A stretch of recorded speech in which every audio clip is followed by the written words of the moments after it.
முக்கியமாக தினசரி நடப்பு நிகழ்வுகளையும் கல்வி, விளையாட்டு, அரசியல், வாழ்க்கை முறை, மருத்துவம், தொழில்துறை, சினிமா, பொழுதுபோக்கு போன்ற பல்வேறு நிகழ்ச்சிகளையும் உடனுக்குடன் காண கேப்டன் டிவி மற்றும் கேப்டன் நியூஸ் சமூக வலைத்தள பக்கங்களோடு இணைந்திருங்கள்.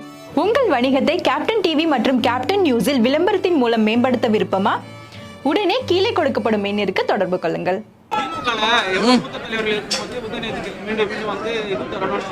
சரி,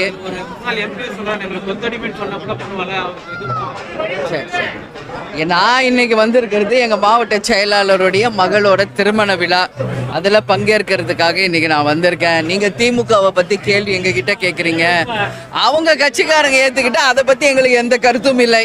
ஆனா மக்கள் ஏத்துக்கிறாங்களான்றது 26 தேர்தல் முடிவுகள் தெரிவிக்கும். ஆமாங்க, ஆமா, இல்ல எல்லா இடத்தையும் அவங்க சொல்லிட்டு தான் இருக்காங்க. அது நல்லதா கெட்டதா என்பதை நம்ம பொறுத்து இருந்து தான் பார்க்கணும்.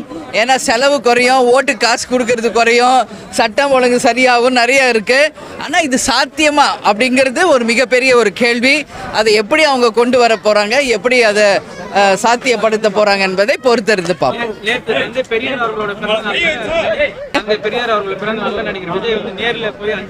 சரிங்க, ஆமா. அதனால என்ன, பெரியார் பிறந்த நாளுக்கு எல்லாரும் தான் போய் மரியாதை செலுத்துறாங்க. தெரியல, அது உதயநிதி தான் நீங்க கேட்கணும்.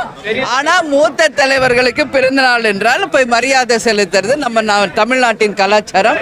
அந்த வகையில் எங்க கட்சியிலே நாங்களும் தான் பண்ணிட்டு இருக்கோம் வருஷத்தோட. அந்த மாதிரி பண்ணியிருக்காரு, அதுல ஒன்றும் இல்லை.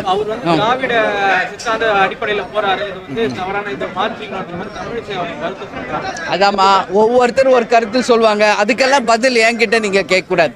என்னுடைய கருத்துக்கு என்கிட்ட பதில் கேளுங்க. அதனால அவங்களுடைய கேள்விக்கு பதில் அவங்க கிட்ட தான் நீங்க கேட்கணும். ஆனால் நம்மளுடைய மூத்த தலைவர்களுக்கு மரியாதை செலுத்துறதுல எந்த தவறும் இல்லை என்பது எங்க கருத்து. கண்டிக்கக்கூடிய விஷயங்க. டெய்லி நான் டிவியில் பார்த்துக்கிட்டு இருக்கேன். தினந்தோறும் நமக்கு மீனவர்கள் தாக்கப்படுவதும், கோடிக்கணக்கான ரூபாய் அபராதம் விரிக்கிறதும் நிச்சயமாக கண்டிக்கக்கூடிய விஷயம். இது தடுக்கப்படணும். உடனடியாக கச்சத்தீவை மீட்டெடுக்கணும். நமது மீனவர்களுக்கு நிரந்தர தீர்வு ஏற்படுத்தணும். அதுதான் தேமுதிகவின் நிலைப்பாடு. நிச்சயமாக அதுக்காக நாங்கள் மீனவர்களுக்கு என்னைக்கும் துணை நிற்போம்.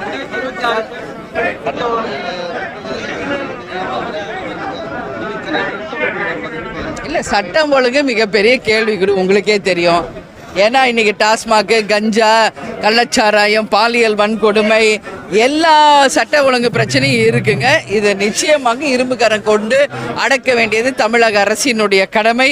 அதனால நிச்சயமாக எல்லாருக்கும் ஒரு பாதுகாப்பான ஒரு சூழ்நிலை, அதுவும் எஸ்பெஷலி பெண்கள், குழந்தைகளுக்கு தர வேண்டியது இந்த அரசின் கடமை என்பதை இந்த நேரத்தில் சொல்லுவோம்.